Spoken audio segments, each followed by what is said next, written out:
Good afternoon, everyone, and thank you very much for the most resilient of you who have managed to stay until the very last panel of our two-day forum. My name is Robert Uzună, and I have the honor and pleasure to moderate this last panel, which will be dedicated to energy reform in major and emerging economies with a focus on new models for sustained growth. I would like to introduce the speakers today that are here with me on the stage, and I'd like to start first with our guest from overseas, Mr. Mehmet Güçlü, Chairman of Global Resources Partnership, Founder and Executive Chair of Bosphorus Energy Club. Also, I'd like to also introduce to you Professor Radu Dudou, who's an Associate Professor to Bucharest University and also Director of Energy Policy Group, a well-known Romanian think tank. And last and definitely not least, Mr. Sorin Păslaru, who's Editor-in-Chief of the most well-known Romanian business newspaper, Ziarul Financiar, whom I think doesn't need any more introduction.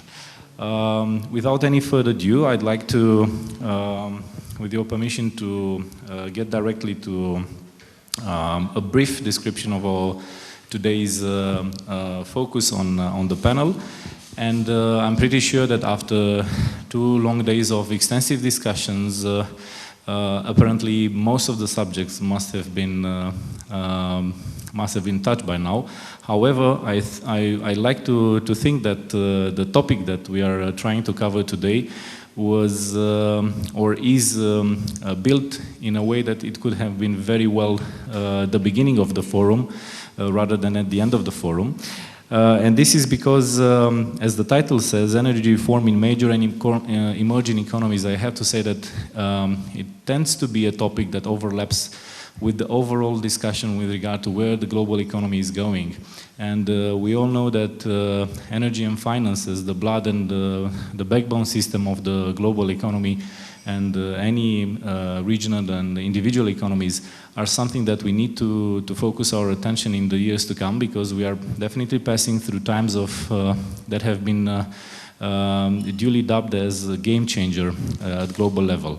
And I'd like to start by saying that as an onset, the global economy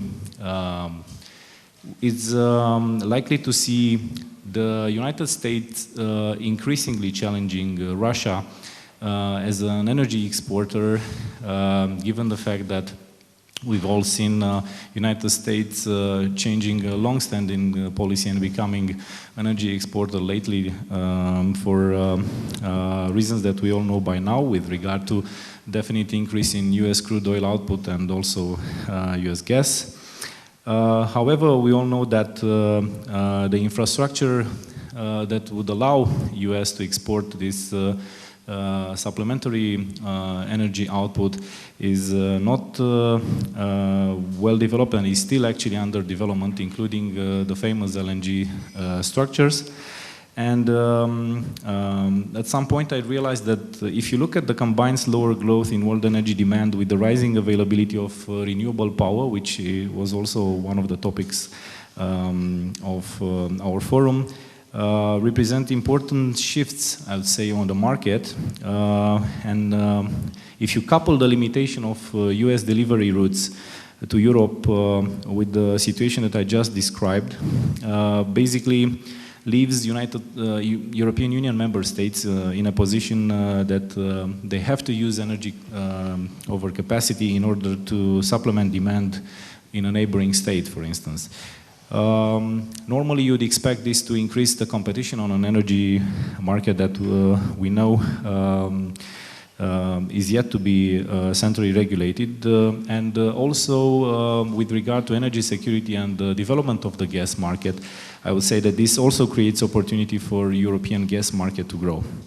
At the same time, I would like to invite also the panelists to try and focus, if possible, their discussion on what is happening on the Asian side, because the topic of our panel today is also the discussion about emerging markets. And we all know that the Chinese government is already considering the very high impact of pollution upon its urban centers, leading to a switch or to a more interest in switching to gas. However, we have still challenges with regard to regional connection that remain limited, and also we need to take into consideration what is happening with regard to, last but not least, Russia's potential of exports and Russia's relationship with traditional Central Asian states, which are major oil and gas energy producers like Kazakhstan and Turkmenistan. I don't want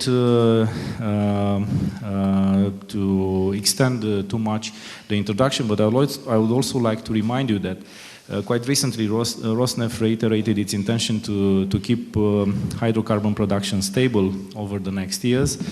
And also they are striving to gather needed expertise in order to tap into the Arctic gas projects. So we are talking about a very complex situation assessment globally that is no longer focused on one particular region like the Middle East in the 70s, but as you heard me describing, we are talking about a very extended area of focus which basically stretches the resources and the focus of the big powers with regard to how to tackle and in which order necessarily. So without any further ado, I would start by addressing a first question to today's panelists.